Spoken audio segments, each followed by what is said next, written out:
Hi అండి. ఇవాళ చపాతీలోకి మా అమ్మమ్మ బీన్స్ కూర అయితే వండేసింది. ఎలా చేసుకోవాలో చూద్దాం. ముందుగా బీన్స్ అన్ని ఉడకబెట్టేసుకున్న తర్వాత ఒక మూకుడు తీసుకుని దాంట్లో 2 టేబుల్ స్పూన్ ఆయిల్ వేసుకున్న తర్వాత ఉల్లిపాయలు పచ్చిమిరపకాయలు సన్నగా కోసుకుని అవి బాగా వేపుకోవాలండి. తర్వాత తగినంత పసుపు వేసుకోవాలి.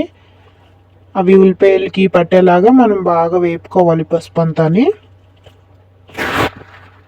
వేపుకున్న తర్వాత తగినంత ఉప్పు వేసుకోవాలండి. ఉప్పు వేసుకున్న తర్వాత మనం గరిటతో ఒక 2 మినిట్స్ కలుపుతూ ఉండాలండి. బాగా వేగాలి కదా. ఆ తర్వాత బీన్స్ వేసేసుకోవాలండి. ముందుగా ఉడకబెట్టుకున్నాం కదా, ఆ బీన్స్ అన్నీ కూడా ఆ మూకుడులో వేసేసుకుని బాగా కలుపుకోవాలి.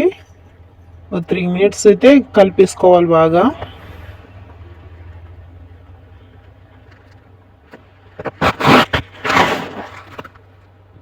ఆ తర్వాత కొంచెం గరం మసాలా పొడి,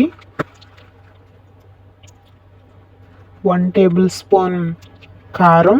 మనం కారం ఎక్కువ తింటే ఎక్కువ, తక్కువ తింటే తక్కువ వేసుకోవచ్చండి. ఎందుకంటే ముందుగానే పచ్చిమిరపకాయలు వేసుకున్నాం కాబట్టి.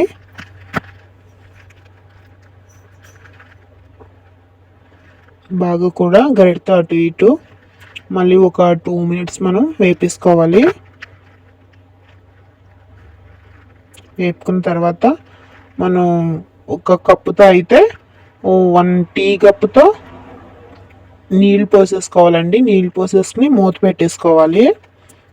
మూత పెట్టేసుకుని అవి ఫ్రై అయ్యేంత వరకు కూడా ఎదురు చూడాలి. ఇదిగోండి అలా ఉడుకుతుంది కదండి. చూసాం సకానికి అయితే ఉడికిపోయింది. ఇదిగోండి ఇప్పుడు మళ్ళీ ఇంకొక 2 మినిట్స్ ఉడికిపెట్టిన తర్వాత మొత్తం ఉడికిపోయింది. ఇప్పుడు మనం చపాతీలో కండి కూర వేసేసుకుని తినేస్తున్నామండి. ఇంతే అండి. ప్రతి ఒక్కరు ట్రై చేయండి.